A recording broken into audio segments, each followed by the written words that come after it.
Hi everyone.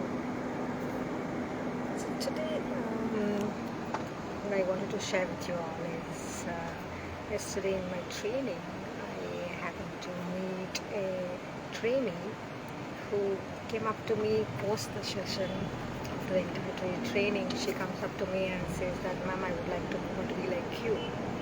So I think that's one of the biggest compliment you can get in these days. But at the same time, that made me think, like, what made her say that, or what inspired her, or it's like, what is the impact we have created on them in the entire training program as such. And you also, she had a question like, how do you manage your work-life balance? You've been working, and how do you be the best mom, best homemaker, at the same time best professional? How do you bring this combination work together all together?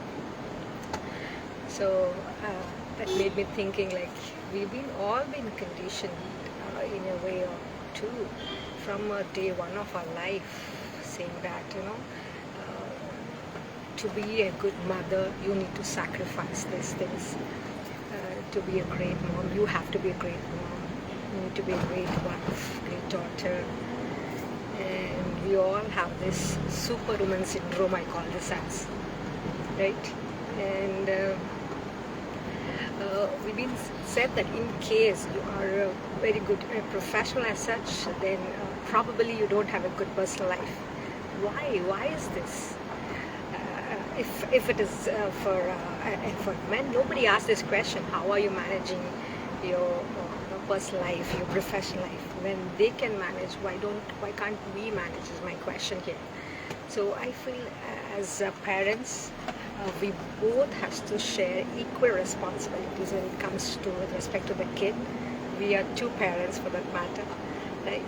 So because this question I keep getting from so many people when I travel. Yes, as a professional, I travel a lot.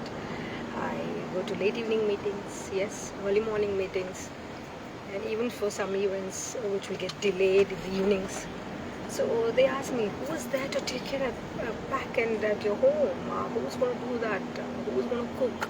Who's going to take care of the entire family and home? This is the repeated questions I keep. I mean, people keep asking me this. So I sometimes wonder, why is that only I'm being asked, I'm being questioned, not the other counterpart, right? So this is, I always say, this is a mindset. We have been all being set for some reason that the woman of the house is responsible for this kind of task, and this gender biased task that cooking is always done by women, and taking care of the kid is completely a woman oriented job. This how we all been conditioned. Is there? I mean, still there is a gender restricted work, or I would say the gender specific, right? This is being done by them, and this is how it has been done. We are in the century now. Things are changing a lot, no doubt on that. There is a lot of things have evolved like anything crazy. But still, end of the day, this expectation never goes low, if you ask me personally too, right? So I think it's high time, it's in our hands. We can do bring the change, not just in words, but in action. We need to make sure that we need to work towards it and bring that first at our home, personally. Then set an example to others and preach the same. I am a strong believer of walking the talk. What I do, how I do, that is what I preach. So I strongly believe that's very important as a professional, first and foremost role, I would say that. And even if I have to rightly put across in a way that is, even at professional end for that matter, once I was sharing it, I asked with one of the senior most personality, we were all co-panelists for that matter. I could sense some inconvenience, through his body language, that I was the only woman on the panelist. Rest all were senior men there sitting. So what I could sense there is like he, and youngest too for that matter.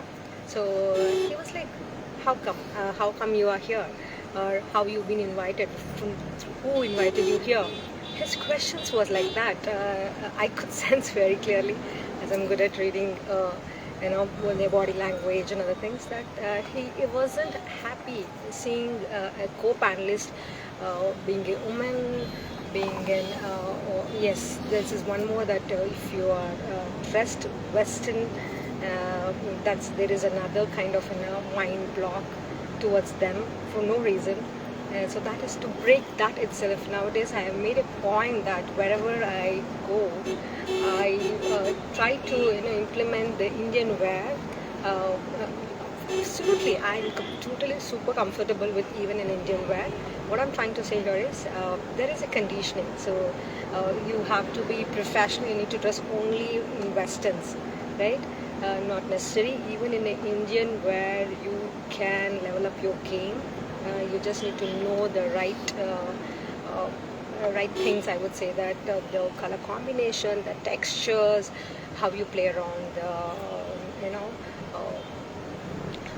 the lines, the designs, the patterns, everything depends on that. How do you want to level up your game, or you want to dress down based on the occasion where you're going, what is the message you need to send. Coming back to the point where it is only because I was dressed in Western and I was speaking only English, as my Tamil was not that great, I was judged, I can say that. So these things need to be changed, and I feel we need to take that first step towards it, and we have to understand a person through his work, right? Yes, though we always say never judge a person, never judge a book by its cover, but we all do that, end up doing it. But at least we should not condition, saying that we should not do this, condition that, okay, all these people are like this. You cannot put them in a basket or put them in a group. What I'm trying to say here is. So yeah, with that, and as the student came and asked me also how am I managing, and how can I take it forward, as she thought this is a comfortable job, and one can manage both. I also suggested her that yes, you can be great at personal end as well as professional end. I call that as, yes, if you call that as greedy, yes, I am. You should be, and you can excel in all the phases of your life if you really wish to, but not by beating yourself. You can delegate all the tasks which you feel that takes off a lot of time.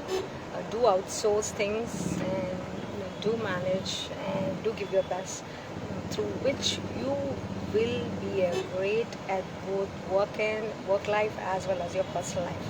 So my message for the day is, yes, with all the putting across things in a right planning, structuring, strategizing your own life will help you to execute your life in a better fashion.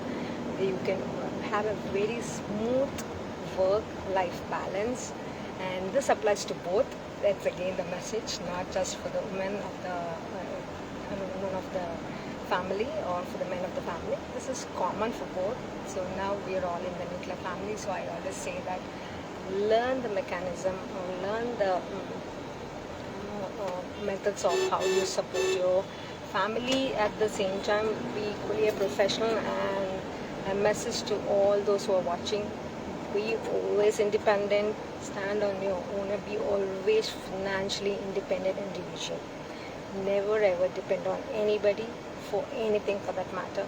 Always be that individual who is financially independent. That gives you a lot of freedom, happiness, and peace. So with that, hope this message helped you all. With proper planning, you can have a lovely, beautiful life. So God bless you all. See you all. So take care. Have a great day ahead.